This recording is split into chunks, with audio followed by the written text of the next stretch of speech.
What's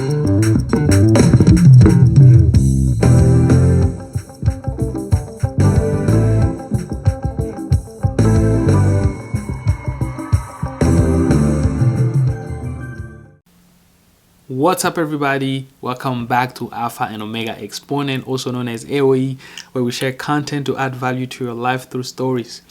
My name is Parfait and I welcome you. If you're new to the channel, make sure you like, you subscribe, you share this content with your friends, family to add value to their life. If you're already part of the AOE family, welcome back.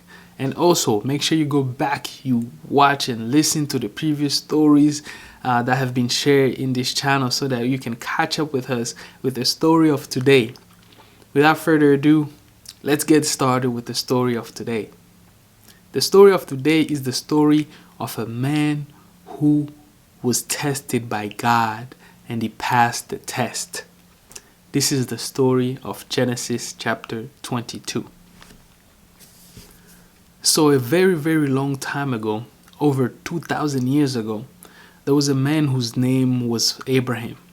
And Abraham, when he was very old, God had promised him and God gave him a son. And that son, his name was Isaac. And so God fulfilled his promise to Abraham and by giving him his son Isaac. And when Isaac was born, God decided to do something interesting. In order for God to test the faith of Father Abraham, God decided to ask Abraham to sacrifice his son to him. So, back in the day, they used to sacrifice to God by, giving animals, by burning things and as offerings to give to God. But God brought a special test for Father Abraham, and he told Father Abraham to sacrifice his son, Isaac.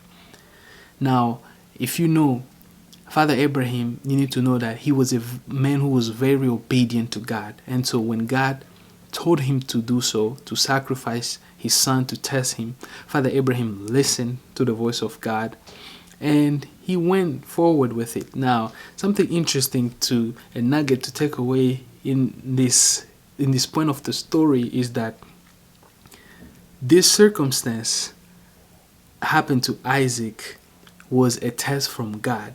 So for us, we also need to know that when we have faith in God, God is going to test our faith in Him.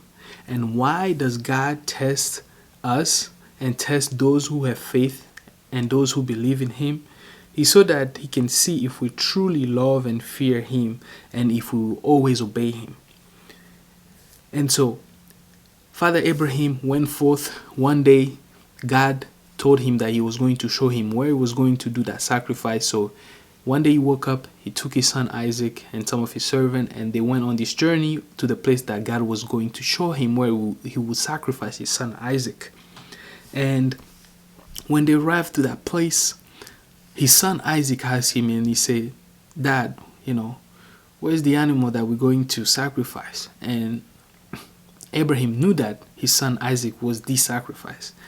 But the response to Isaac, Abraham said that God will provide. And so this is an attribute of God. God is a provider.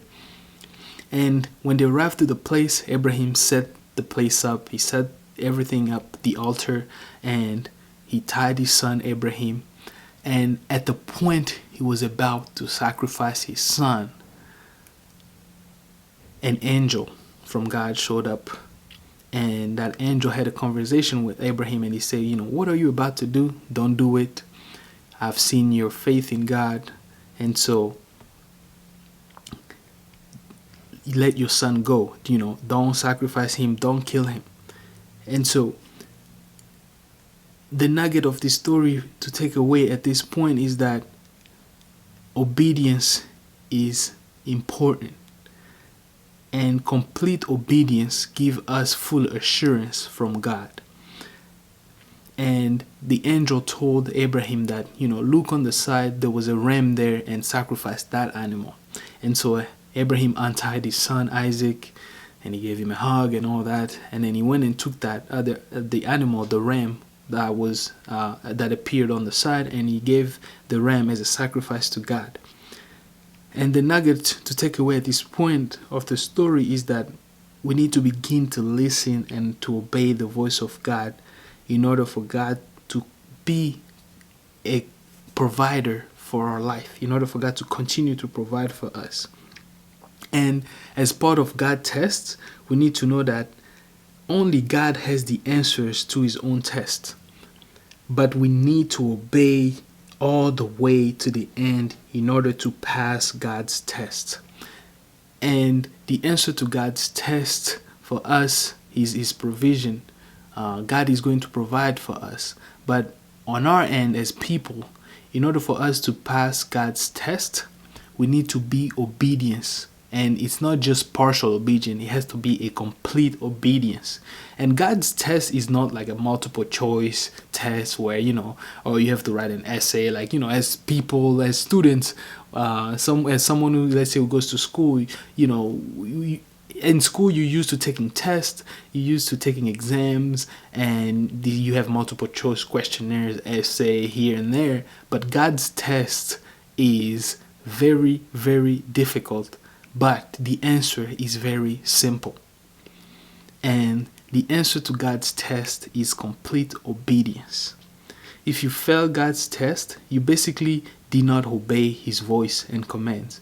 And every time we disobey God's voice and command, we basically failing God's test. And the reason why we fail God's test is not because we don't try. Most of the time, the reason why we fail God's test is because we simply don't obey. And as people, we're very stubborn people. When God tells us to do something, because God has given us the free will, we usually, will do what we think is good for us instead of doing what God wants us to do. And so we need to learn from this story and from the faith and the obedience of Father Abraham is that we need to have full and complete obedience in God in order to pass God's test. So, full and complete obedience is the answer to God's test. And the big question to ask ourselves in the end is really, people go to school, they get all the A's, they pass all the tests with flying colors, but in the areas of God's test, they're failing miserably. So, what is your GPA according to God's test? Because, like it or not, one of the attributes of God is an examiner, and is going to test our faith in him. So we need to raise our GPA according to God's standard, and the way to do that is to pass God's test. And how to do that is by being obedient to God's command and to God's word in our life. So that's it for the story time of today. I'll leave a comment with something that resonates with you so we can continue the conversation, and I'll see you in the next story time.